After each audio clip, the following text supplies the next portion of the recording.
మెదక్ జిల్లా కౌడిపల్లి మండల కేంద్రంలో బీఆర్ఎస్ మెదక్ ఎంపీ అభ్యర్థి వెంకట్రామరెడ్డి రోడ్ షో నిర్వహించారు. ఈ కార్యక్రమంలో నర్సాపూర్ ఎమ్మెల్యే సునీతాలక్ష్మారెడ్డి పాల్గొన్నారు. మండల పరిధిలోని వివిధ గ్రామాల నుంచి పెద్ద ఎత్తున కార్యకర్తలు ఈ రోడ్ షోలో పాల్గొన్నారు. ఈ సందర్భంగా వెంకట్రామరెడ్డి మాట్లాడుతూ నిరుపేద విద్యార్థులకు ఉచిత విద్య అందించేందుకు కోచింగ్ సెంటర్లు ఏర్పాటు చేస్తారని, మెదక్ పార్లమెంట్ నియోజకవర్గంలో పరిశ్రమలు తీసుకువచ్చి యువతకు ఉద్యోగాలు కల్పించేందుకు కృషి చేస్తారని, తనకు ఎంపీగా అవకాశం ఇవ్వాలని ఈ సందర్భంగా వారు ఓటర్లను విజ్ఞప్తి చేశారు.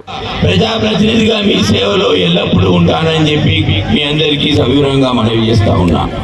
అన్ని ఈ ప్రాంతానికి ఢిల్లీ స్థాయిలో ఎలాంటి అభివృద్ధి పనులు కావాలి, ఎలాంటి స్కీములు కావాలి, మరి నాకున్న పరిచయాలతో ఇక్కడ అధికారులందరితో నాకు సమన్వయం ఉంది. 11 సంవత్సరాలు ఇక్కడ అధికారిగా పనిచేసినప్పుడు అందరి అనుభవంతో మీకు సేవలు చేశాం. మరి నాకున్న పరిచయాలతో ప్రజా సమస్యలకు తక్షణమే స్పందించి మీ వెంట ఉంటానని చెప్తా ఉన్నాను. ఇందాక సునీతమ్మ మాట్లాడినప్పుడు నేను ఉక్కు మహిళను మీ ఎంబడి ఉంటానని చెప్పి మాకు చెప్పడం జరిగింది. నేను ఇంకొక మాట చెప్తాను.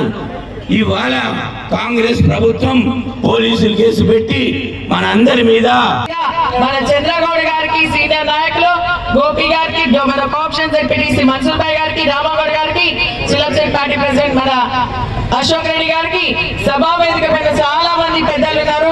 ఎర్రొల్ల శ్రీనివాస్ గారికి, మరి ఎంపీపీ, జెడ్పీటీసీలు, ఎంపీటీసీలు, సర్పంచ్లు, మరి మిగిలిన పెద్దలందరికీ ముందుగా ఈ కార్యక్రమాన్ని విజయవంతం చేయడానికి మరి మీరంతా కూడా విచ్చేసినటువంటి నా అక్క చెల్లెళ్లకు, అన్నదమ్ములకు, పత్రికా మిత్రులకు చేతులెత్తి నా హృదయపూర్వక ధన్యవాదాలు తెలియజేస్తా ఉన్నా. ఈరోజు చాలా సంతోషంగా ఉంది మీ అందరినీ చూస్తా ఉంటే.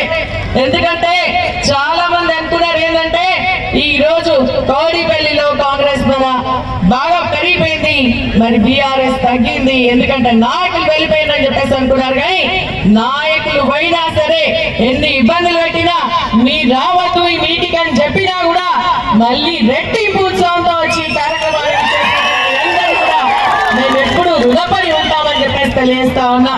ఈ రోజు నాయకులు పోయిండొచ్చు, కానీ కార్యకర్తలు ఉన్నారు. వాళ్ళే రేపటి నాయకులు మీరే అని చెప్పేసి కూడా ఈ సందర్భంగా తెలియజేస్తా ఉన్నా. మరి నేను ఎక్కువ మాట్లాడేది ఎందుకంటే పెద్దలు గౌరవించలేనటువంటి మన మరిన్ని అప్డేట్స్ కోసం మా ఛానల్ని సబ్స్క్రైబ్ చేయండి.